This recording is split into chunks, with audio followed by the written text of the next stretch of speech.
आप देख रहे हैं वासुदेव शॉर्ट्स। जी आपको खबर अपडेट देते चलें कि पाकिस्तान के साबिक वजीर खारजा बिलावल भुट्टो जरदारी साहब इस वक्त अमेरिका में अपने दौरे पर गए हुए हैं, जहां पर वो अक़वाम मुत्तहदा के वफूद से और अमेरिका,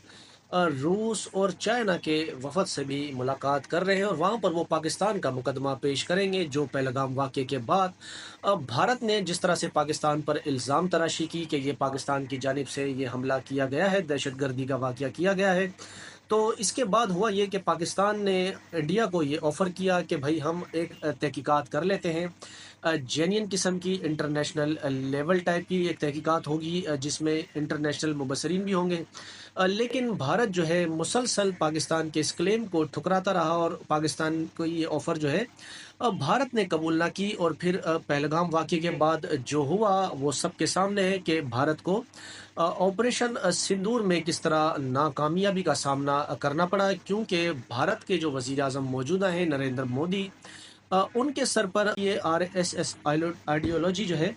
वो उनके सर पर सवार है। जंगी जुनून है। जब जब मोदी की हुकूमत रही है, यानी 2014 से शायद वो हुकूमत में है, तब तब आप देखें कि हिंदू जो है वो खतरे में आ जाता है, उसके अलावा ऐसी कोई कहानी नहीं होती। और जब भी कभी भारत में कोई इलेक्शन हो, बाय इलेक्शन हो, तो यही मामले होते हैं कि ये बताया जाता है कि जी पाकिस्तान की जानिब से दहशतगर्द आए हैं और फिर भारत ने जो है सर्जिकल स्ट्राइक की।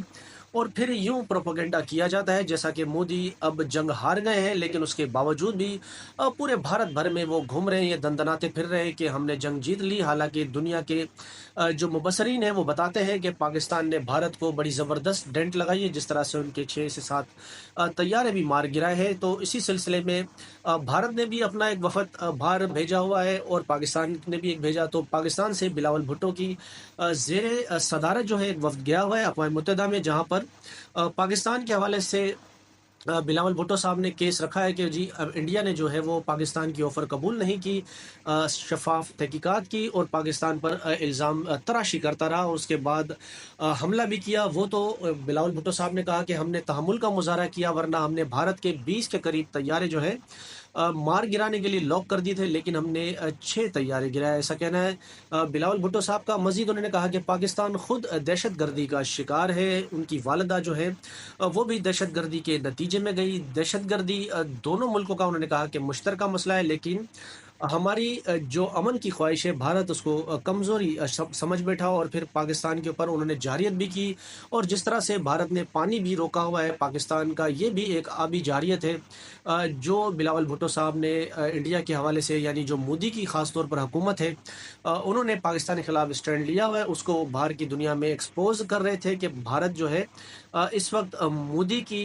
जो प्राइम मिनिस्टरशिप में है, किस तरह से वायलेशन इस वक्त वो कर रहा है, ऐसा कहना था। मजीद बिलावल भुट्टो साहब ने एक उनके ऊपर स्लर भी किया कि उन्होंने कहा एक तो जो नेतन्याहू है वो और नरेंद्र मोदी की कश्मीर में और नेतन्याहू की फ़लस्तीन में जो पॉलिसियाँ हैं, जिस तरह वो इंसानी हकूक़ को वहाँ पामाल कर रहे हैं, ये दोनों की सेम है। और नरेंद्र मोदी को उन्होंने नेतन्याहू का टेमू वर्जन जो है वो करार दिया। उसके अलावा बिलावल भुट्टो साहब तो उनको उनकी क्लास लगा रहे हैं। साथ ही राहुल गांधी साहब जो कि भारत में वहाँ की एक सबसे बड़ी ऑपोजिशन की जमात है कांग्रेस, वो भी एक जगह पर कहीं खिताब कर रहे थे। उन्होंने कहा जी कि मोदी को फ़ोन आया ट्रम्प साहब का और कहा कि मोदी आप क्या कर रहे हैं। तो मोदी जी फ़ौरन मोदी नरेंद्र सरेंडर, उन्होंने कहा कि जी नरेंद्र को सरेंडर करने का कहा मोदी की ट्रम्प की जानिब से, और मोदी साहब जो है वो फ़ौरन से सरेंडर कर गए और ख़ामोश होकर बैठ गए। बाकी भारत में भी बहुत सारे यूट्यूबर हैं या ख़बर देने वाले लोग हैं जो आज़ाद हैं, जिनको गोदी मीडिया नहीं कहा जाता। वो नरेंद्र मोदी की पॉलिसी जो है ऑपरेशन के बाद भी और पहले भी उनको तनकीद का निशाना बना रहे हैं। और उन्होंने कहा कि अब तो ऐसा लगता है कि अमेरिका से भारत के लिए कोई अच्छी खबर आना जो है वो बंद हो गई है और सिर्फ लोगों को फिल्म दिखाई जा रही थी कि मोदी जो है वो डोनाल्ड ट्रंप के बहुत ही कोई ज़बरदस्त दोस्त हैं। अब डोनाल्ड ट्रंप जो है वो एक एक करके भारत के हवाले से जब भी कोई बात करते हैं तो वो मनफी वो बात होती है, यानी सिर्फ वो कहते हैं कि सिनेमा दिखाया जा रहा था कि हमारे भारत के साथ ताल्लुकात किस तरह के हैं, लेकिन दर हकीकत में मामलात कुछ और हैं। और यहाँ तक कि भारत को एक सुबकी का सामना और भी ये करना पड़ा कि भारत G7 ममालिक का रुकन है। कनाडा में एक उनका इजलास होना था, जहाँ पर भारत को जो है बाकायदा से कनाडा ने इनविटेशन ही नहीं दिया उस G7 इजलास के लिए। तो कुल मिला के पहलगाम वाक़ये के बाद जो भारत का तर्ज़ अमल रहा है, उसमें उनको आलमी दुनिया में जो है वो सुर्ख़ी का सामना करना पड़ा है, और सफ़ारती महाज़ पर भी वो बिल्कुल आइसोलेशन का शिकार हो गए हैं। उनको कोई ख़ातिर ख़्वाह कामयाबी हासिल नहीं हो पा रही है, और जिस तरह के मामलात आगे चल रहे हैं, अब यहाँ पर भी ऐसा ख़दशा है, और भारत में भी इस तरह की बातें हो रही हैं कि हो सकता है कि नरेंद्र मोदी अपनी हार को छुपाने के लिए पाकिस्तान पर एक मरतबा फिर कोई जहरियत कर सकता है। लेकिन जहरियत करने की कीमत उसने पहले भी चुकाई है, और अगर दोबारा भी इस तरह की कोई कोशिश की, तो फिर उसी तरह का उसको वापस जवाब दिया जाएगा।